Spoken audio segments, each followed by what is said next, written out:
Welcome. If you're listening to this late at night, keep the lights low. This is a slow, atmospheric horror story, the kind that doesn't rush, and doesn't let go easily.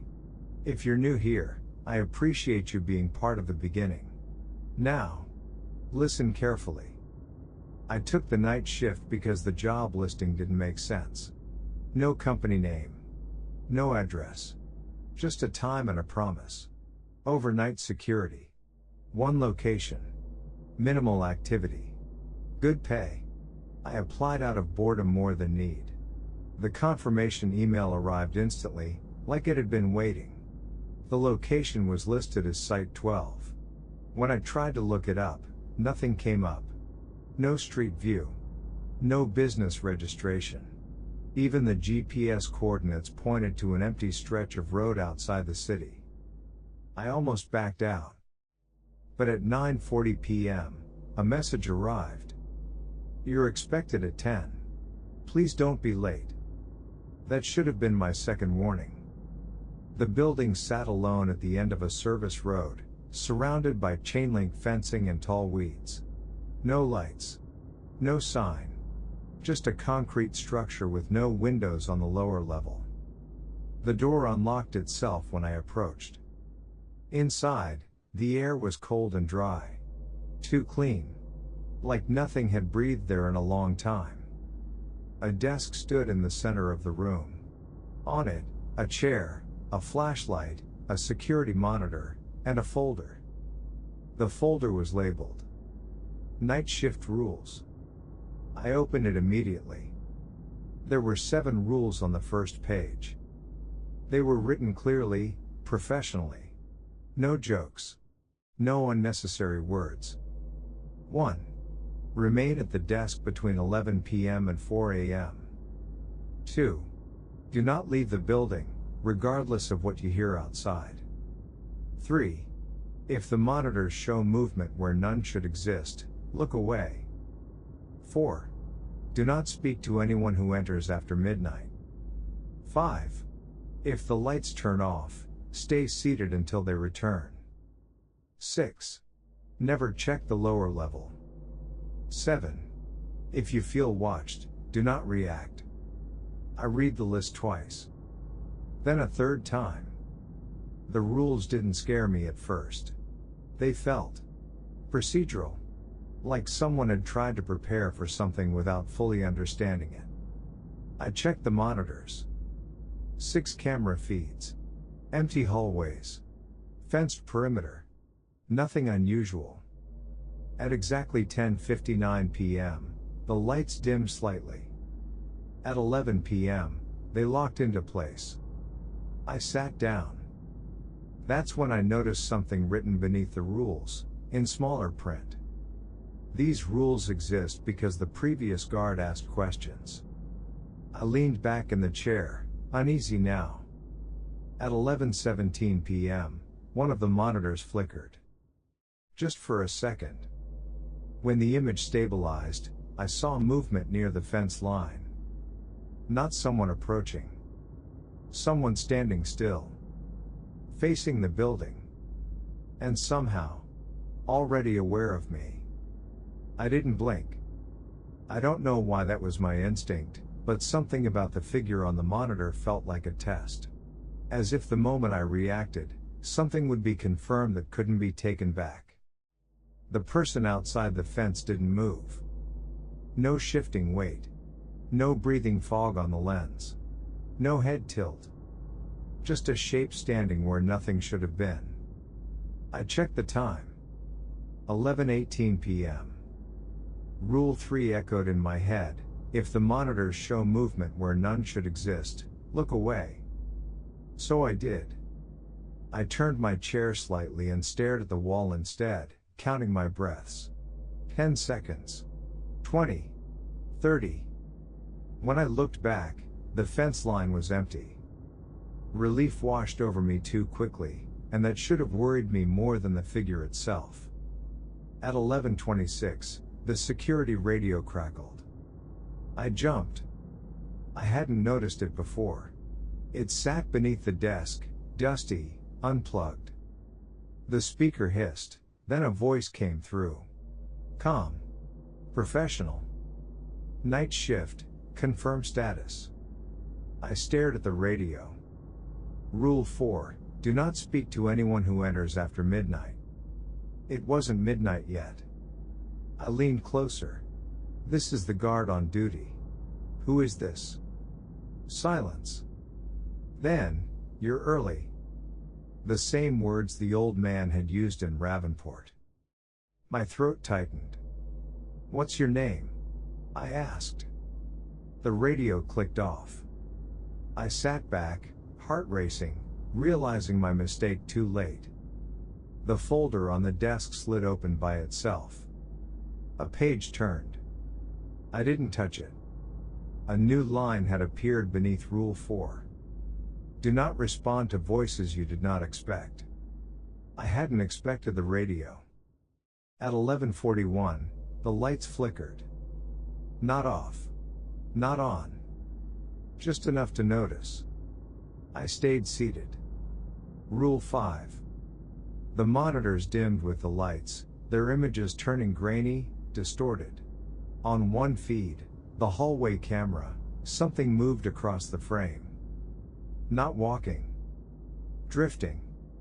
Like it wasn't touching the floor. I looked away immediately. The lights came back at 11:43. 2 minutes exactly. The radio crackled again.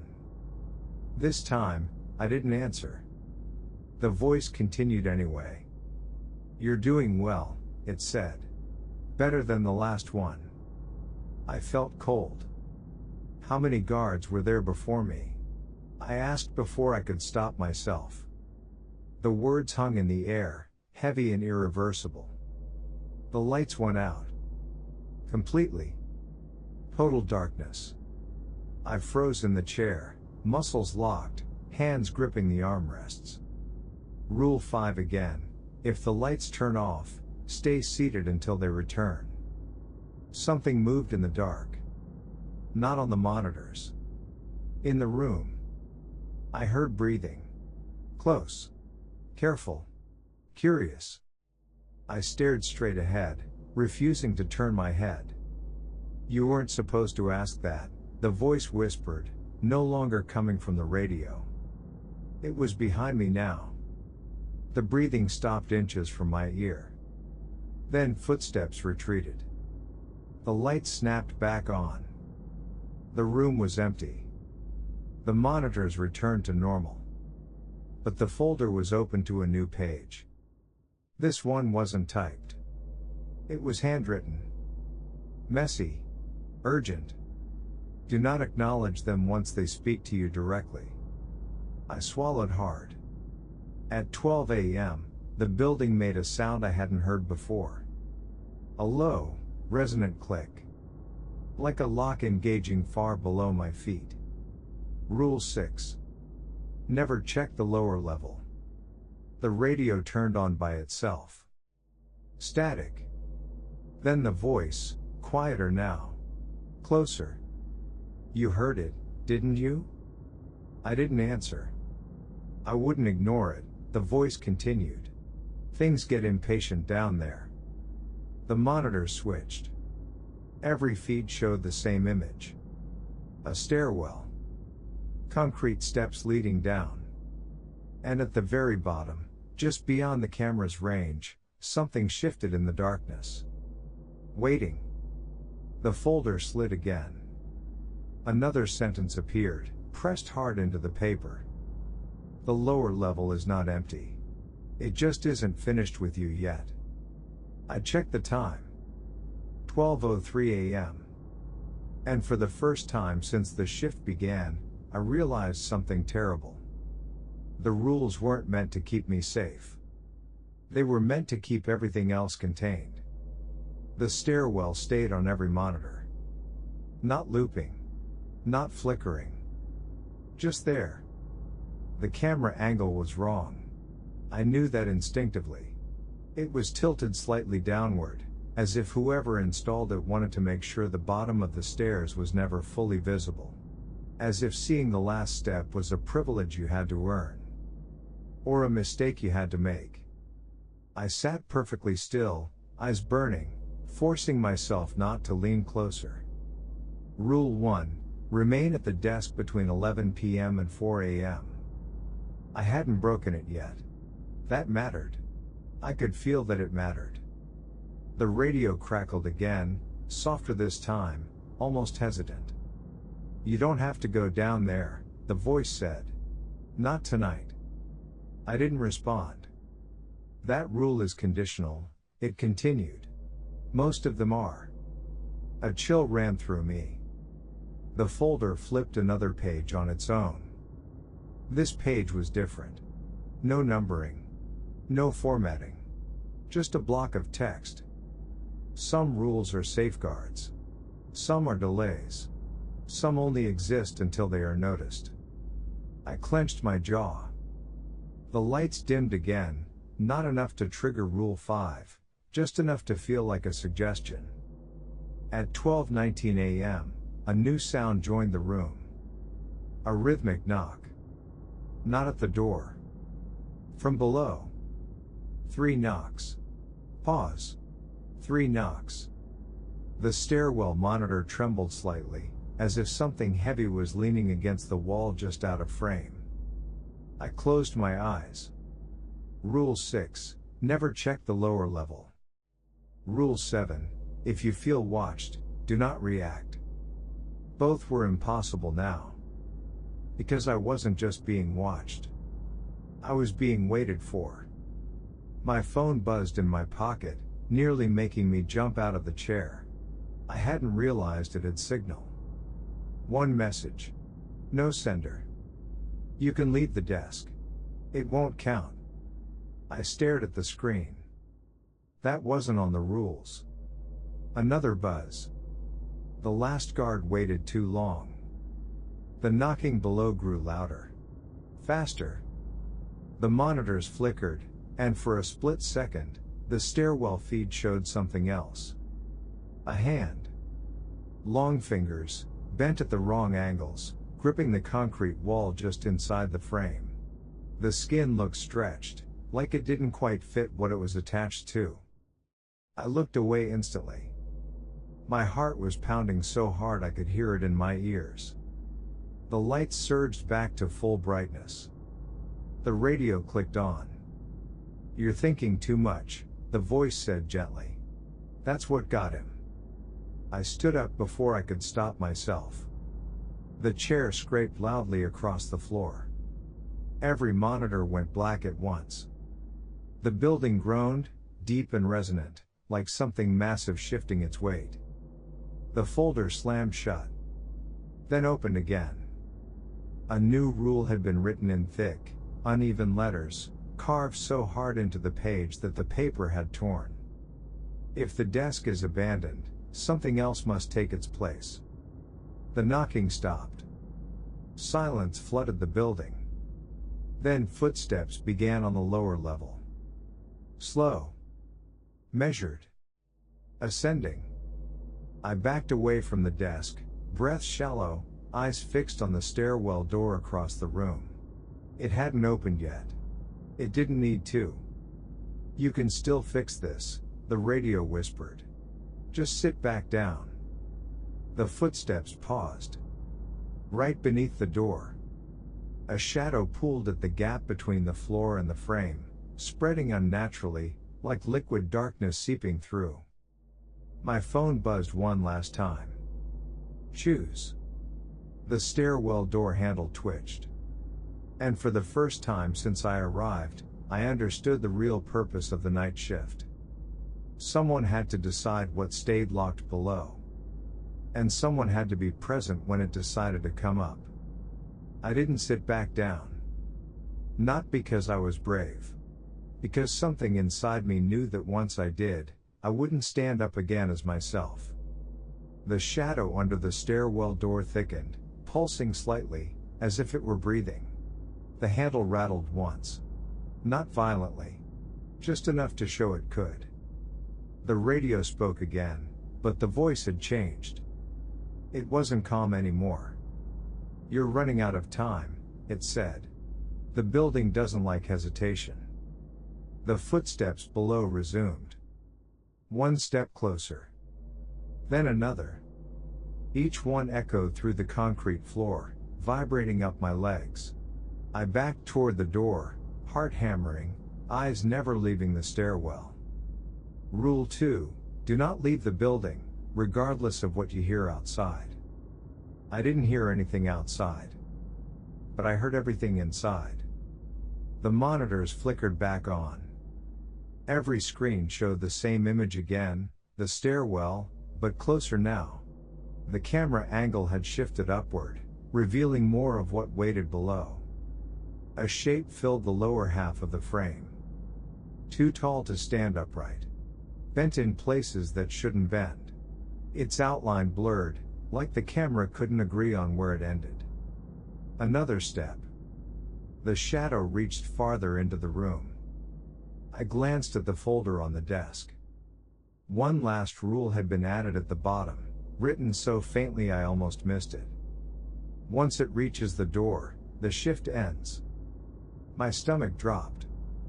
That's not how shifts work, I whispered. The radio laughed.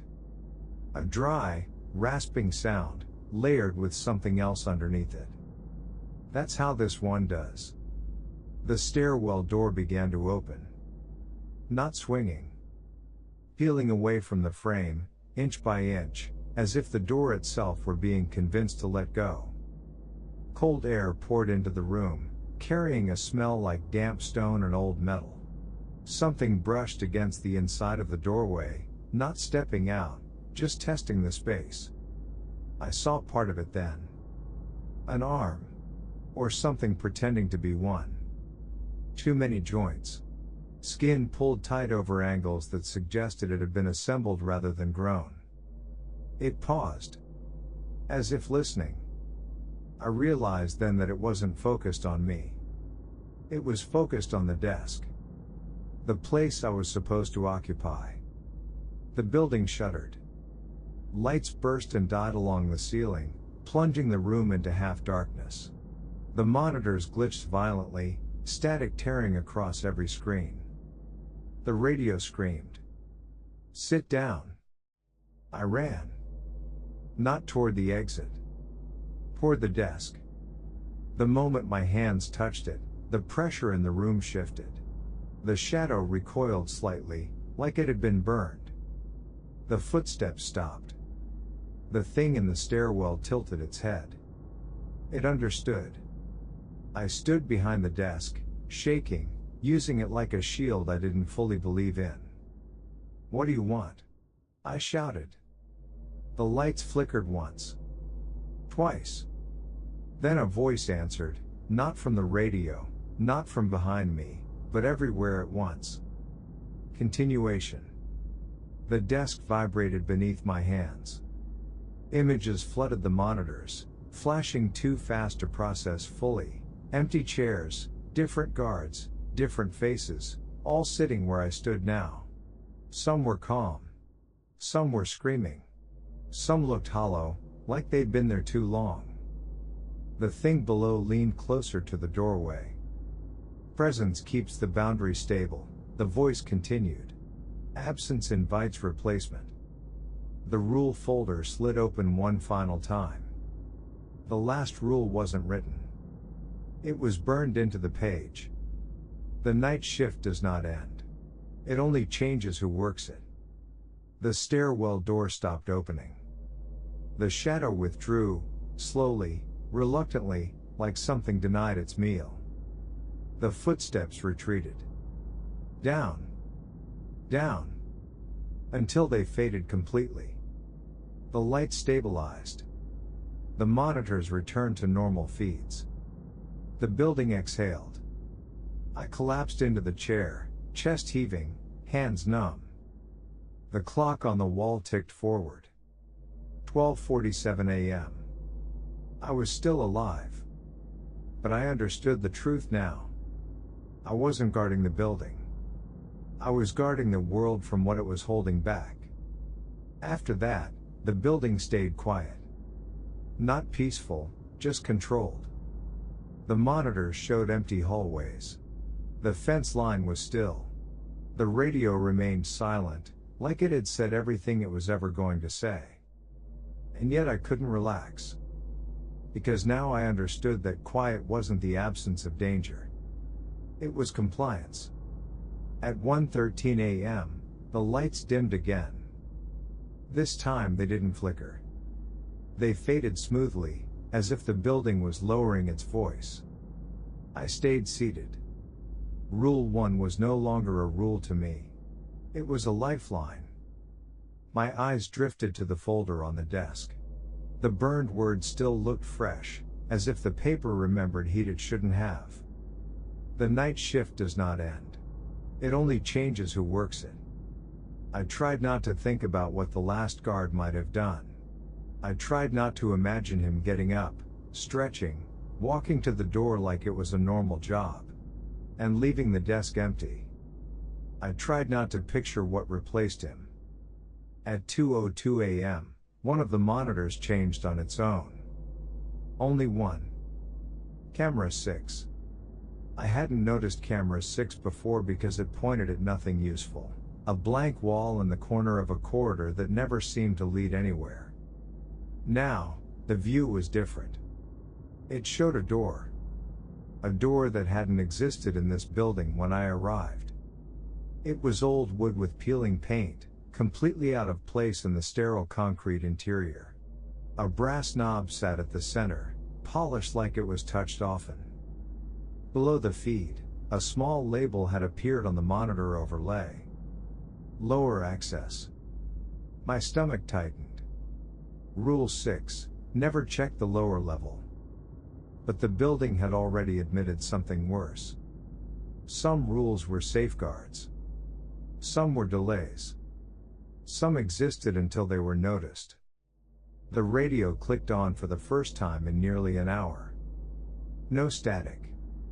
No hiss. Just the voice, quiet, almost respectful. Do not approach that door. I froze. The fact that it spoke again made my skin crawl. It sounded different now. Tired. Is it still down there? I asked before I could stop myself. A long pause. Then, it is always down there. I swallowed. Then why show me the door? Another pause. Because the building wants to know what you'll do.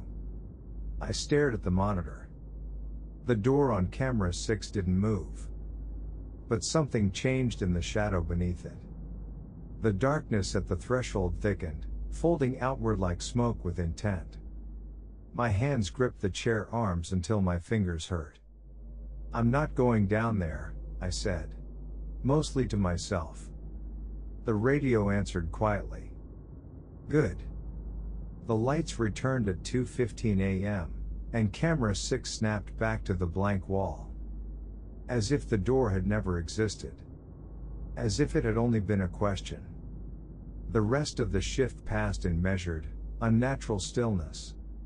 At 3:59 a.m., the building's hum deepened, a low vibration that felt like an elevator moving somewhere far below.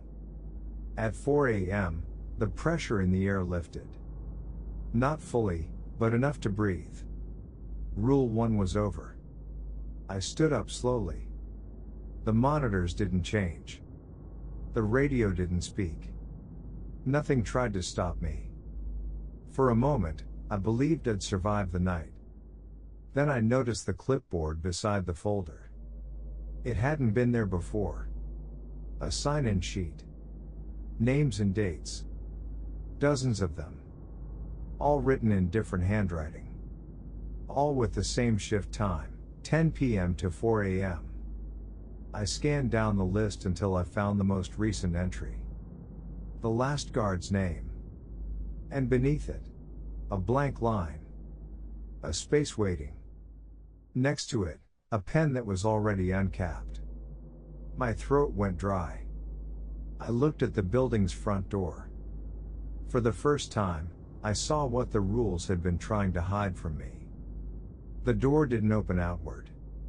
It opened inward. And on the other side wasn't the service road. It was the same room. The same desk. The same monitors. The same folder. A perfect loop, a place designed to keep someone inside without ever needing locks. The radio crackled softly, almost like sympathy. "Sign in," the voice said. "Or the desk stays empty." I stared at the pen. My hand shook as I picked it up. I wrote my name.